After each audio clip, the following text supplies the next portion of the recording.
Hello and welcome to Schmidy's beginning guide on healing in Secret World Legends. This video is targeted towards players who have recently reached level 50 and have just started the Elite Dungeons, hoping to sign up here as the healer role. So we're going to go through the gear as well as a build that you can try and just kind of the basics of how you're going to want to heal.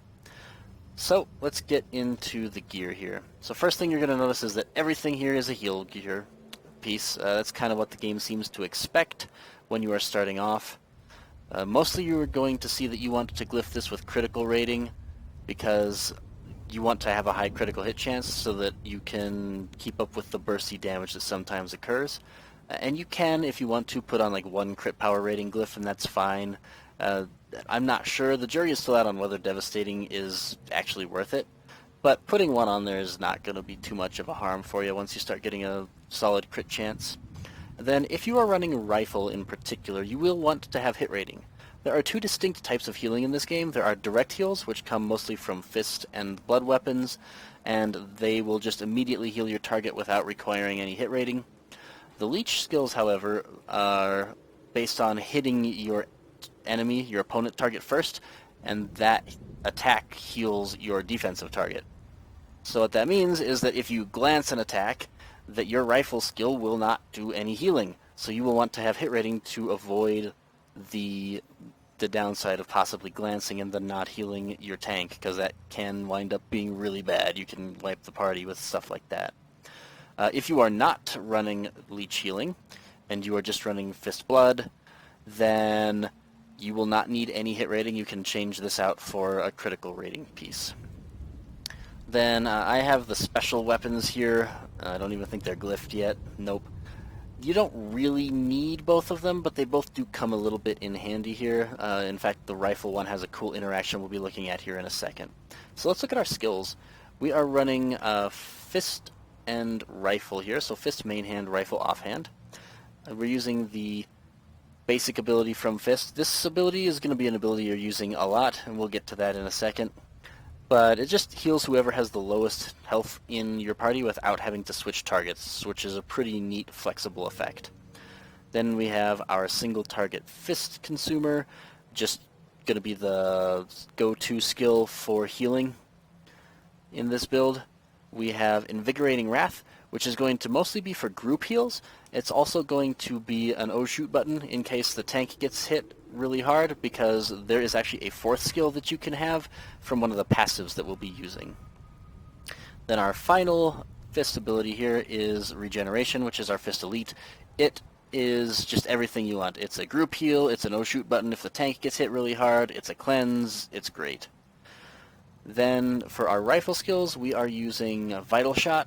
It's just the single target heal from rifle. And we are also using Essence Grenades because Vital Shot will load grenades. We want to be able to send them off somehow. And Essence Grenades is awesome because along with its really small 4-second cooldown, it also applies Debilitated. So you can keep Debilitated up by yourself as the healer. And that's going to be really important eventually. So let's run in the passives real quick. Right now I am running Bolstering Shot, which is for Vital Shot. It doesn't give me numbers on the leech effect, so it's difficult to it doesn't even really say that it's a leech effect. It just says that they restore their health. So I don't really have numbers on this health restoration, if it's good or not, but it's really about the only thing that I have in rifle, so we're just using it. Likewise, Explosive Expert makes it so that grenades last 9 seconds but have a 6-second time where they are cooked. In conjunction with the rifle here, it's got a cool interaction. So the KSR-43 makes it so that grenades only last 3 seconds but are automatically cooked when they come out. In conjunction with this skill here, it actually makes it so that the grenades last 6 seconds but are fully cooked the entire time. This allows you to kind of hold on to a grenade for a second if you need to wait for an attack and then use it, or wait for a debilitated to go down far enough that you're getting the most out of your skill. So it's not like incredible, I think, but it does give you a little bit more flexibility, so it is of use for a healer, and that's the skills I've got right now. This is a beginning guide, so I am not expecting that you've got everything unlocked yet. We are running Recuperate, which is just the passive for more healing from pretty much our main heal source right now, which is going to be our single target fist consumer.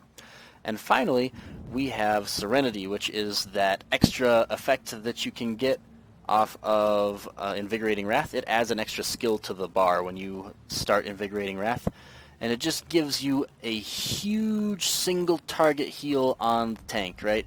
Because I think Fury goes up to 100, so 49 times 100 plus 2,000 is pretty much the majority of the tank's health. It's going to be really strong if you just use Invigorating Wrath and immediately smash on Serenity to give your tank a huge heal if he gets hit really hard. So that's just the basics of the build. Now, how are we going to want to use it? Well, basically, if the tank is taking damage, we are mostly using Renewal and then firing Vital Shot and just using grenades that we get with Essence Grenade, so that we are stacking the debilitated condition and healing our tank. During downtime, if the tank is not taking damage, we are going to be spamming Nurture. This is majorly better than standing there doing nothing for several reasons. First, if anyone else in your party has taken damage, this will heal the person who's taken the most damage without having to switch targets. Second, it will occasionally critical hit, which will give you an extra fist energy. So if you do not have full fist energy, you should be using this. It also generates Fury, so if you do not have full Fury, you should be using this. If the tank is fully healed, your party is fully healed, you have all your fist energy, and you have all your Fury, then you can also use Vital Shot. And if the boss does not have 10 seconds or more of Debilitate on him, you can use Essence Grenades. Just use a couple of Vital Shots to load a grenade, and then use Essence Grenades to keep Debilitated up on the boss, so that he will not be able to do as much damage. So you should be having something that you can do almost all the time. And as you level up here, like the item power that I'm running here, which is 100, is pretty much what it seems that the first elites of dungeons expect. By the time you get to the 175, I think, that tier 2s expect out of you, because they've just changed these numbers a little bit, you're going to be so overpowered that you will not need all that healing.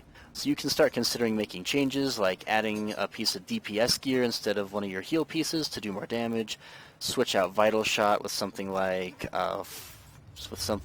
Burst Fire from the rifle line here, so that you can actually deal a little bit of damage, and just sort of play around with it and figure out what works for you.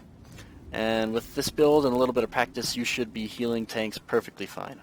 So I will be doing a scenario build next, and I hope this helps you out, and I hope to see you there.